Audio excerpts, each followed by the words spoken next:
All right. Welcome. Hi, my name is Pat Kwitzel. I am the buyer and author program coordinator at Magic City Books in Tulsa, Oklahoma. And I want to thank everyone for joining us tonight, whether you're joining us from Zoom or on Facebook. And we've got a great event that we have coming up. I want to thank you all for spending a little bit of time with us tonight. We've been doing virtual events since April, and we've had a lot of really wonderful conversations about a lot of important subjects, and tonight is no exception to that. We are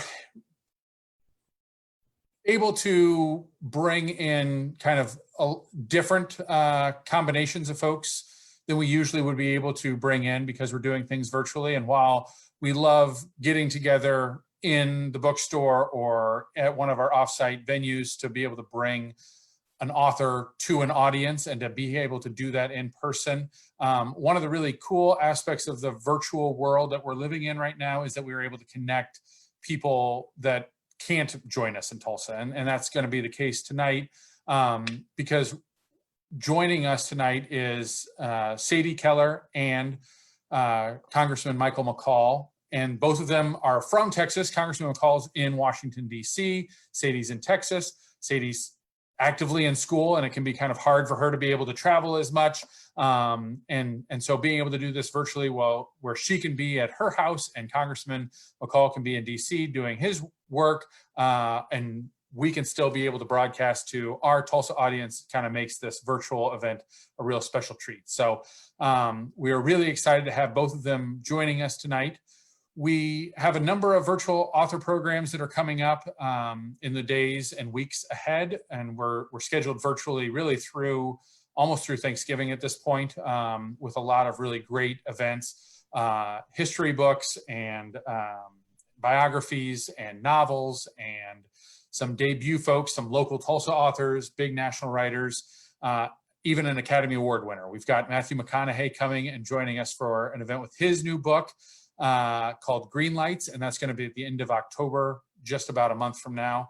And so that's one of the few events that we're doing that's a ticketed event. Almost everything that we do with Magic City is a free event, just like tonight. So that's what's going to be going on that way. We do have copies of Sadie's book, Better Angels, that are available for sale, and we'll have links posted in the chat for that. If you have a question for Sadie and you're on the Zoom event, we invite you to post that in the Q&A. If you are joining us from Facebook Live, then post in the comments and we will do as many of those questions as we can get a chance to. So I'd like to introduce our guests for this evening. Tonight we are joined by the co-authors of the book, Better Angels, You Can Change the World, You Are Not Alone, Sadie Keller and Congressman Michael McCaul. Thanks for joining us, Sadie and Congressman. Thank you so much. Yeah. Just to kind of kick off, I'd like to talk to both of you about what inspired you to write this book.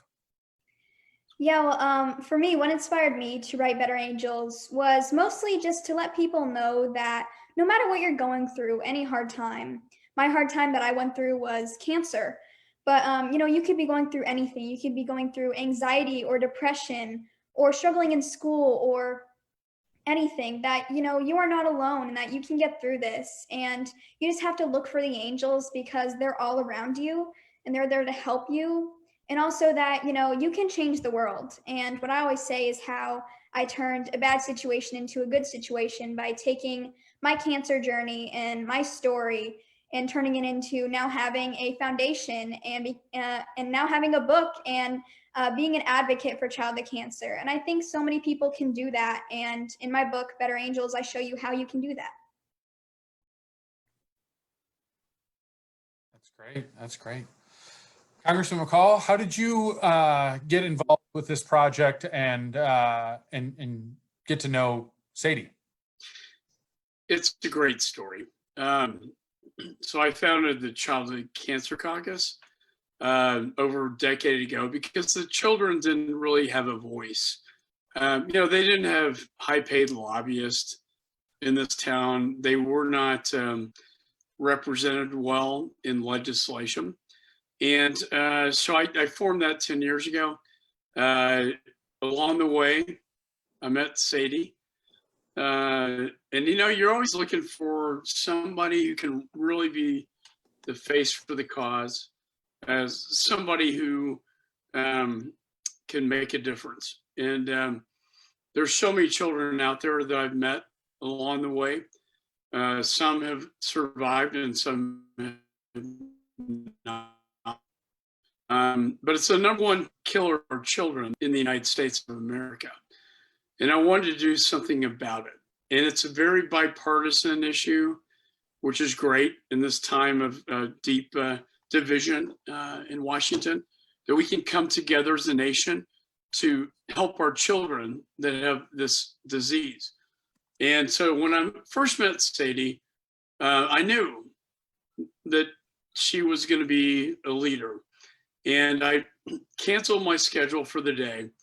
We took a tour of the Capitol. I took her out to the speaker's balcony overlooking the Washington Monument. And there's a great picture of the two of us that we didn't even know people were taking. But I knew at that point in time that there's something special. And from that day forward, Sadie became my best lobbyist. And, my wife, Linda, said, why do you need paid lobbyists when you have the children? The children are your best lobbyists on the Hill. And so what we were able to do, which I find fascinating, I mean, the book is a story of struggle and triumph and tragedy and everything that a child goes through in their perspective with cancer. What's so cool about it is that I was able to bring Sadie in, and she became my star lobbyist with an army of children that we took on Capitol Hill. And now we've had 4 major pieces of childhood cancer legislation passed that's saving lives, every day now. And now we have this book. Why do we write it? Because we want to raise awareness about the issue. And I want to thank Magic Books for doing this. We want to raise awareness, and we want to take the movement to another level, because it is such a threat to our children. Yeah. Well, and, some of the just general statistics that are there that you were bringing up there about being the number one killer, but then also, just as you said, without a lot of a big voice in Washington, and really prior to 10 years ago, very little to no voice in Washington. Funding for childhood cancer research was not non-existent, but I mean, it's such a small part of a big piece that, it's a real tragedy that is being addressed now. And it's good to see that there's some work being done in this way. And it seems as though, to those of us that aren't in Washington, that getting 4 pieces of legislation, I mean, to see a lot of news reports, you'd think that no legislation is ever getting passed sometimes. So it's really great that we have, that we're able to be making some strides in this direction. And if I could just, one story, which I thought was, the STAR Act stands for Survivorship, Treatment, Access, and Research. And it does give more funding to research and development for childhood cancer. And this is where Sadie came into my life, and we passed that bill, and we stood in the Oval Office, with the president. And what was so cool was that when he signed the bill, he didn't give me the pen as the author of the bill. He gave the pen to Sadie. And to me, that was it was the coolest moment. And it was so appropriate that because she was the one who got that bill passed, not me. It was Sadie and her team of angel lobbyists. It was great. Yeah. Sadie, I'd like to talk to you about kind of going through treatments. Can you give us a little bit of a rundown about just kind of from the beginning, when you were diagnosed, and kind of what those first few days and weeks were like? Yeah, well, I was just a normal kid. I loved playing soccer. I loved hanging out with my friends. I just did things that any other normal kid did. But that was until I started getting sick and we knew something was wrong. and my pediatrician requested blood work. And we found out the next day that I had acute leukemia, and she sent me and my family to Children's Medical Center in Dallas. And I started chemo that very night. And it was just really crazy and really scary from just being a normal kid into now being a cancer kid. And I had to get surgery the next day to get a port put in, which is where I get my chemo through. And I never had a surgery before, so that was very, very scary to me. And, that was just something that was so incredibly hard for me to go through, having to go get chemo now every week and having my hair start to fall out, just things that I never thought would ever happen to me did. And 3 months into my treatment, I made a video in my mom's closet on what it's like to have cancer as a child. And that video was 17 minutes long on me explaining what I was going through, what was happening to me. And why I wanted to make that video was I'm a person who loves to know what to expect. And whenever you get diagnosed with cancer, you don't know what to expect. And so I wanted to help all those kids just not be so afraid, and even parents too, just not be so afraid for their child and know what they're going through, because it's so important. And I think honestly, that video is the beginning of all of my advocacy work. And I think that's where I, earned my voice. Yeah. And so this was happening, and about 5 years ago, a little over 5 years ago was when all this started. And how old were you when you got that diagnosis? Yeah, I was 7 years old whenever I was diagnosed, and I was in the second grade. So I was very, very little whenever I was diagnosed. Yeah. And so, as you were going through those treatments and so much was changing really rapidly, and like you said, you would almost one day you are doing everything the same that you'd been doing in your life, and then really the next day everything is changing. And as soon as the doctors knew what was going on, things moved very, very quickly. So what kind of things helped keep you going during that time? What did you use? Were there books or shows or videos or games or something like that? What could you draw inspiration from? Well, something that helped me through my treatment all the time was I started making treats for my nurses and doctors. Yeah. And, I wanted to do that for them because, they were the ones who were saving my life. And seeing them smile would make me smile, and it would make me just so happy. And I would actually love to read a small part from Better Angels about that. Great. This wasn't the best time for me. We had to go to clinic 2 times a week. Once a week, I got the whole deal: chemo, wound care, and a cleaning of my PICC line. This lasted for months, which when you're 8 years old is basically forever, especially when you're just starting treatment and see clinic after clinic in your future. I didn't want to go to the first clinic. That morning, I kind of freaked out even before I got in the car. But when we got there, I saw Flick, one of my cancer friends, giving out cupcakes to the doctors and nurses. His mom, Casey, is a really good baker. All the medical people looked excited to get the treats, and I thought, that's a really cool idea. While sitting in the clinic, I looked for ideas on Pinterest using an iPad. This was in early April, a couple weeks before Easter, so I searched Easter treats. Up popped a picture of a rabbit made out of a styrofoam cup with paper ears, googly eyes, and paper circles for cheeks. Mom and I bought plastic wrappers at a baking store, stuffed one of them into a cup, and then filled the cup with candy. We made a bunch of those. I cut out every single circle and ear myself, and it changed everything.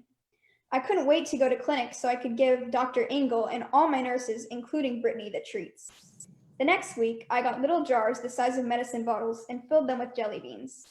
I wrote labels for each one. Chill pills. Take 2 pills daily when stressed. If no progress, find Sadie immediately. I made 20 of those, buying the bottles at Hobby Lobby. Every week after that, I made something different. After clinic, I would say, "What are we going to make next?" The nurses couldn't wait to see what I would come up with, so I got into baking. I made cupcakes and sugar cookies with no more cancer on them and a circle with cancer and a line through it. And I wrote other stuff like #1 best doctor ever. I put the cookies in little wooden boxes from Hobby Lobby and painted the boxes with a marker. I put a name on each one. Dr. Engel, Jennifer, our social worker, Caitlin, the child life specialist, Fatima, the blood woman, and nurses, Brittany, Maria, Jen, Kelly, Lane, and a bunch more. And so just giving back to my nurses and doctors and making treats for them was something that I would look forward to. I would look forward to going to treatment just to see how they would react to me giving them, the cookies or the cupcakes that I made. And it was just so much fun for me. And so that's something that really inspired me and helped me through my treatment. That's fantastic. That's fantastic. As you all saw, Sadie was reading from Better Angels, her book that she wrote with Congressman Michael McCall. We've got a link in the chat that you can use to purchase the book from Magic City Books. We also have them in the store if you want to come down and visit us in the Arts District in downtown Tulsa, Oklahoma. Congressman, I'd like to come back to you. And you talked about the Childhood Cancer Caucus. What was the, you met Sadie a little bit into her journey, and that started about 5 years ago, but the Childhood Cancer Caucus started a little bit more than a decade ago. And so what was the inspiration for starting that, and how did that kind of grow and be a part of your life? Well, sort of ironically, my best friend in grade school, who was about Sadie's age when she came down with acute leukemia, he died from leukemia. It was in the 60s. That was a death sentence, back then. Fortunately, today we have many great drugs and therapies that can save these children's lives. We're now to about 80%. We were there 10 years ago when we formed the caucus. And so I guess, to me, I was quite frankly surprised that people in Congress didn't really care about this issue. When you would think it would be an obvious one. But there wasn't a whole lot of attention. And so I wanted to bring awareness and attention. And then, of course, we've had several survivors. Sadie and I, there's nothing more inspiring and also disturbing that we go through a pediatric oncology ward unit where you meet these kids who some are going to die and some aren't. They are the bravest kids I've met in my life. They are courageous. They frankly have more of a courage than a lot of adults that I know that come down with cancer. But it's real, and the numbers are still staggering. And we made a lot of progress, and that's the good news. But we have a long ways to go. And that's why Sadie and I wanted to write this book, to raise the awareness on the issue. And also, getting laws passed in Congress, getting funding passed in Congress.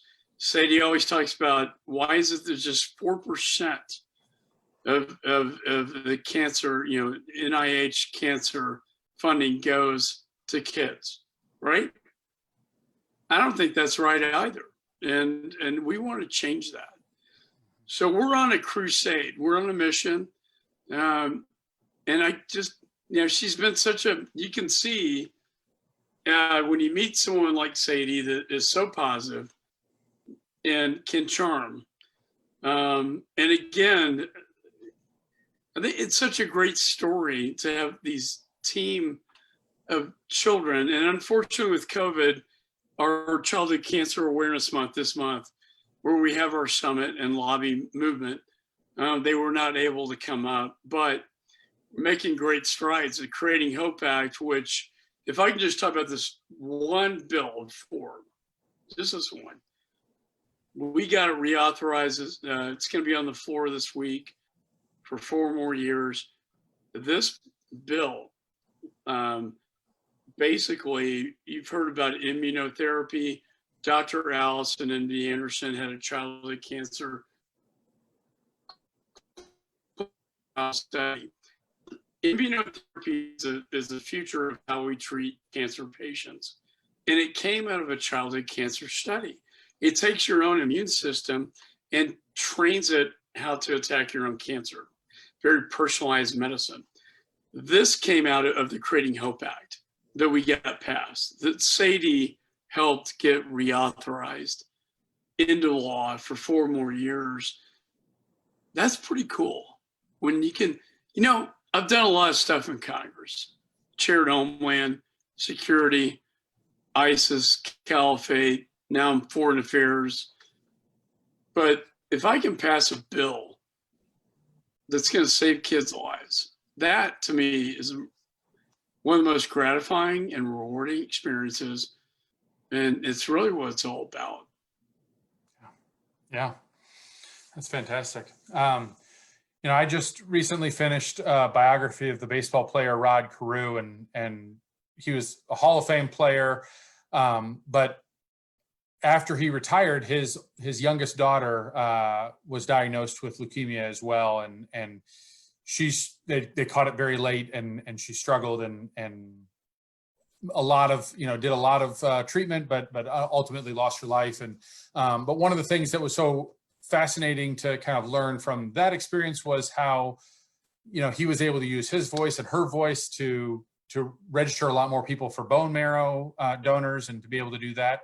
Later on, Rod Carew had this massive heart attack and wound up being a heart transplant recipient, and so all of these issues of health can kind of grow and become, and while they're connected, each one of these is very important, and to be able to advocate for childhood cancers is a really important kind of piece of If I can just say one thing about puzzle. Sadie, Yeah. she's been an inspiration to me.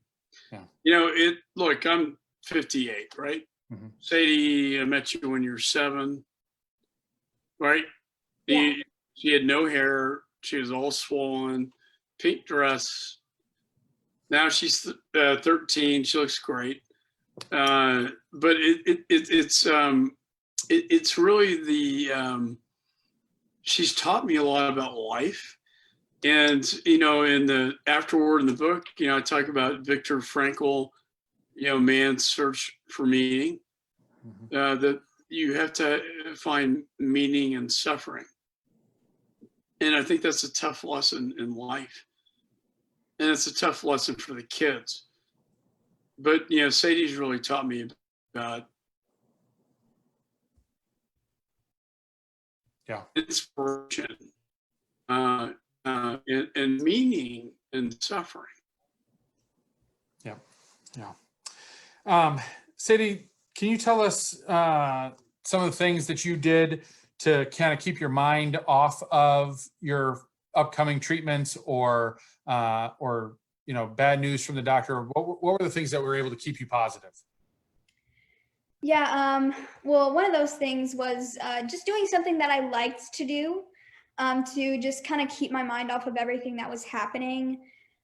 So one thing that I love to do was art. I love to draw and I love to paint, and also baking, like I mentioned earlier. Just those are the things that helped me so much to take my mind off of what I was going through. So if you're going through something, find what you love, if that's music, if that's, art or anything, you can use that to take your mind off of some of those hard things that you're going through.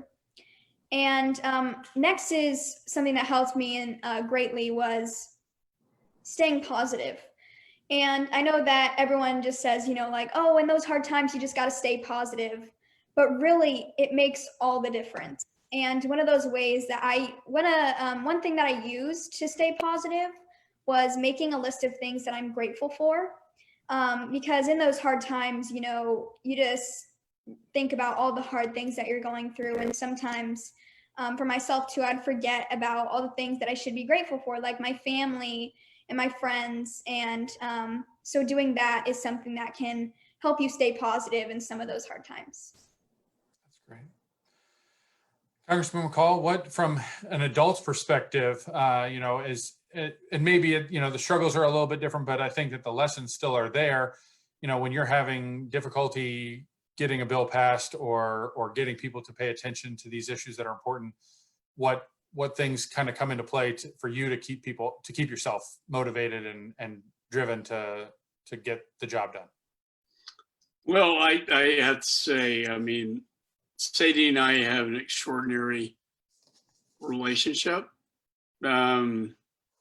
She touched me, the first day I met her, I knew we were going to be a team. And as she said, being positive. I mean, it's hard being positive. I mean, we're in a very divisive time right now, a very toxic time. And what I love about Sadie is that, when I'm with her for a day, I'm happy. We gave books to Texas Children's, donated all these books to the kids at Texas Children's Hospital, Dallas Children's, where she was treated. We're going to be at Dell Children's Hospital. And our goal is to donate books to all children that have cancer. That inspires me, and it lifts me up in her positive spirit. I was actually drawn to, immediately. And, it's to answer your question about Congress, it's changed so much. Where back in the day, it was, and I was quite shocked that, 15 years ago, 16 when I got elected, it was not a priority. They just cared about adult cancers, and the children were very much left out.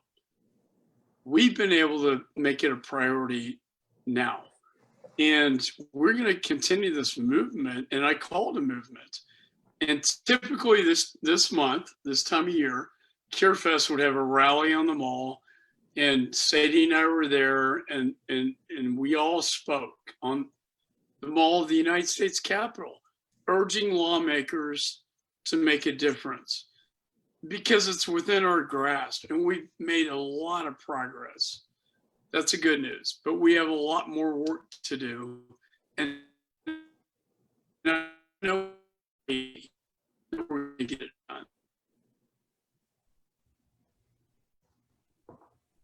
Yep, great, thank you.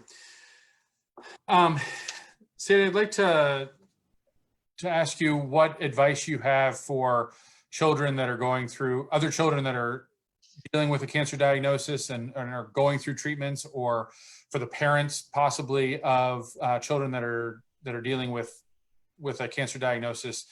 Do you have any advice for them and things that really made a difference for you? Yeah, kind of going back to staying positive again, that is something that I would recommend just to anybody, just trying to do that as much as possible. And one thing that helped me as well was finding what I was passionate about. And for me, that was childhood cancer. And over the years, I've become a big advocate for childhood cancer and wanting to fight for it. And actually, I would love to read another little small part from Better Angels about the first time that I rallied for childhood cancer on the National Mall. We lined up, led by a man with a shaved head and earrings and lots of tattoos. Everyone calls him Tattoo Tom. He was a single dad when his daughter Shayla died of cancer, and he started a foundation called Still Brave. Tattoo Tom has a really loud voice, which is why he walks in front of the rally. He has a bullhorn, but sometimes it seems like he doesn't need it. He's that loud. We marched from Freedom Plaza to the Capitol while Tattoo Tom had us all chanting, "Kids with cancer got it rough. Kids with cancer got it rough. Don't you look the other way. Don't you look the other way. You might be marching with us someday. You might be marching with us someday." Mom, Dad, Grant, and I all looked at each other while we yelled and carried our signs. Never in a million years did we think we would be doing anything like this. We're just not the protesting type of people. We never thought we'd be rallying for childhood cancer in Washington, D.C. Then again, we never thought we'd be a family with childhood cancer. Besides, the First Amendment to the Constitution is not just about freedom of speech. It also protects freedom of assembly, the right to march behind a tattooed guy with a bullhorn. As we marched, we looked behind us. I saw hundreds of people walking and in wheelchairs, parents who had lost their child, advocates for childhood cancer, all kinds of organizations, siblings of kids with cancer, and kids like me with cancer. A lot of kids had no hair, like me. It felt so good to see them. I felt like all of us belonged together. We went on to the National Mall and made a huge circle. Mr. Mike from the True 365 came up to me. Sadie, would you like to say a few things? Sure, I thought. Here I go again, always saying yes. I had no idea what I would say. 5 minutes later, I found myself standing in the middle of a huge circle of people, all staring at me. Mr. Mike handed me a mic. I had no words, and then I did. I'm Sadie Keller. I have leukemia. We are here to be loud, to fight for childhood cancer and all the kids. I'm so happy to be here this year. Everyone screamed, woohoo! I smiled and gave the mic back to Mr. Mike. I walked back to my family like I was floating. Good job, Mom said. I still don't know how I did that. It may not rank up there with the greatest speeches ever made in Washington, but I was 8 years old and had never spoken to so many people. Now I knew I could. And ever since then, every time I speak, I sort of leave myself. I just start talking. The words just come.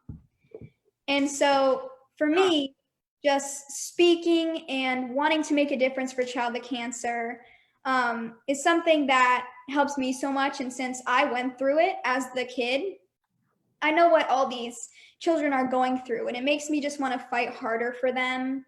And I think it's just something that's really important to fight for.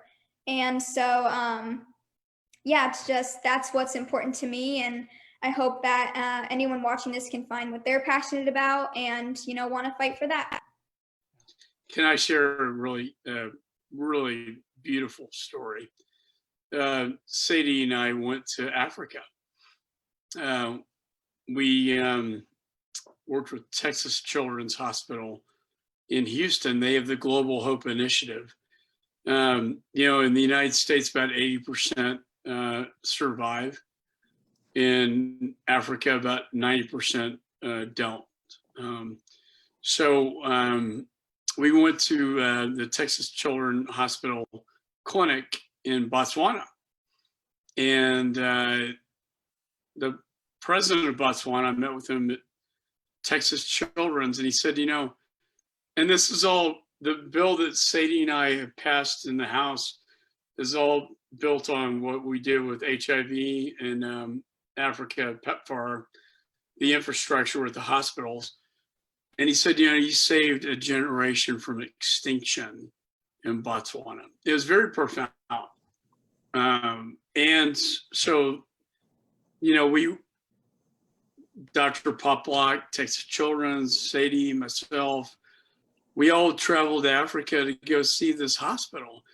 And to watch Sadie interact with African children, her, you know, basically going through the same experience, right? I mean, it was magical. Mm-hmm. Yeah. With children in Africa, you know, who afflicted with cancer, and what we're doing with this bill and initiative is we're gonna save a lot of lives in Africa too, just like we did with PEPFAR. But the funny part of the story is what Sadie talked about, and that was, you know, they told me I wasn't supposed to speak. And remember, Sadie, we were sort of this huge like gala event with the president, first lady of Botswana, and we're like, okay, who's speaking? Okay, well, no, it's gonna be Dr. Poplock, president of Botswana, first lady, and you, the congressman. And your mother, Sarah, is always right. Sarah's mom said, Sadie, you just gotta be a little prepared that they may ask you to talk.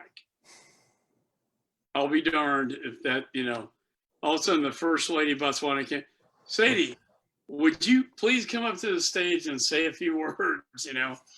And this is where I love her, because she's so prepared in public speaking. And, you know, that's the number one fear of a lot of people is public speaking, but Sadie's is like a natural. And she went up on the stage and just charmed everybody in Botswana. And such a cool experience that we'll never forget. Yeah. Sadie, I'd like to talk a little bit about the foundation, the Sadie Keller Foundation, and how that came into being, and have you tell us a little bit about the work that the foundation does, advocacy, but then, you know, just all the ways in which the foundation is at work. Yeah, so my foundation is the Sadie Keller Foundation. And with that, we have 4 things that we do. And the first one is Sadie Sleigh, which is a toy drive that I do every single year for the kids in the hospital with cancer during Christmas. And over the years, we've delivered to 11 different hospitals in 6 different states, and I've collected over 50,000 toys, which is super duper awesome. And next is Milestone Gifts. And a milestone gift is whenever a child of cancer fighter reaches a milestone in their treatment, we get them a really awesome gift that they wanted for a while. So that could be a dollhouse, Beats headphones, Xboxes, just really awesome stuff. And next is Parent Packs, which is a book filled with $500 in gift cards for the parents in the hospital with their child for a month or longer. And right now we're delivering to Children's Medical Center in Dallas and Cook Children's in Fort Worth. And over the years, we'll be delivering to more hospitals all across the country. And lastly is advocating in national impact, which is really important, and lobbying on Capitol Hill, which is something that I love to do so much. And I just want to thank Congressman McCall just for everything that he's done, because, you know, without him, I don't know where we would be, because he's just made such a difference, and he's very passionate about childhood cancer, which is just really awesome. So I want to thank him so much. And mainly the biggest part of the Sadie Keller Foundation and what my mission is for the Sadie Keller Foundation is to put a smile on as many kids' faces as possible, because whenever you have cancer, I know that it's hard to do that, and it's hard to be happy. And so that is the mission for the Sadie Keller Foundation, and that's some of the things that we do. And if you want to check us out, you can go to sadiekellerfoundation.org. Thank you. Yeah, I went there just a moment ago and to get the link to put in, and then the video started. So I'm sorry that the sound came over just for a second there, but Okay. you may have heard your own voice from my side again. Sorry about that. You know, live audience. So we're doing this with no net, right? That's really fantastic. And just, you know, it is something, just the message that has been driving home for me throughout our conversation tonight is your passion for this and the work that you're putting in, and, you know, the support that you're getting from the people in your life to be able to do that, but to really pursue that passion. And you know, my experience, you know, in my world is the same one as a lot of adults, that, you know, you just don't see that as much in adults, and let alone in teenagers. So, you know, just really thank you for that work that you're putting out there. I hope that people will pick up a copy of Better Angels from this event. I hope that, you know, a lot of folks are able to get exposed to this book and learn about your story and the work that you're doing, so that we can continue to kind of make more strides and continue to grow this. It's fantastic. Thank you. Can I add, I think it's important to note that all the proceeds from this book, all the profits, will go to research and development grants. So Sadie and I are going to set up a grant program. With all the proceeds from the book, we'll go to research and development grants for childhood cancer research. And you know, I think that's just important to know. When people want to buy the book, if they're interested in buying it, it's trending nonfiction, but we're not making money off this. It's all going to research and development grants for childhood cancer, and that's as it should be. And we're hopeful, Sadie, right? Right. That we're going to raise a lot of money for research and development grants, right, with the book. Right. And we want to give it to all the kids in the hospitals too. So, thank you. Just as we're kind of getting to the end here, I just really only have one last question for each of you. If you're watching and you have a question for Sadie or the Congressman, please post it in the chat or in the Q&A here on Zoom. If you're joining us on Facebook, post it in the comments and we can get to that before we're done. But my last question for each of you, and Congressman, we can start with you, is just what's the key takeaway from the book? What's the key message that you want folks to get from Better Angels? Wow. It's how a 7-year-old child can inspire a member of Congress, now 13, how she can drive a cause at her age that can make a difference to save kids' lives. The Childhood Cancer Caucus, passing legislation, becoming my star lobbyist, the leader of my team of angels on the Hill to pass critical legislation to save kids' lives and research and development. And at the end of the day, it's a lesson learned. It's like Sadie has taught me how to go through a negative experience and be positive. No one can go through something more negative as a child than go through cancer. I lost my best friend, and yet she came out so positive. And so I go back to Viktor Frankl, came out of the concentration camps, talking about man's search for meaning. How profound it is to have a child go through a life or death experience and turn it into the most amazing positive story. And that's what the book is. It's an amazing positive story. And that's what I love about it. And it's like a training manual for anyone who has been afflicted with this in their family.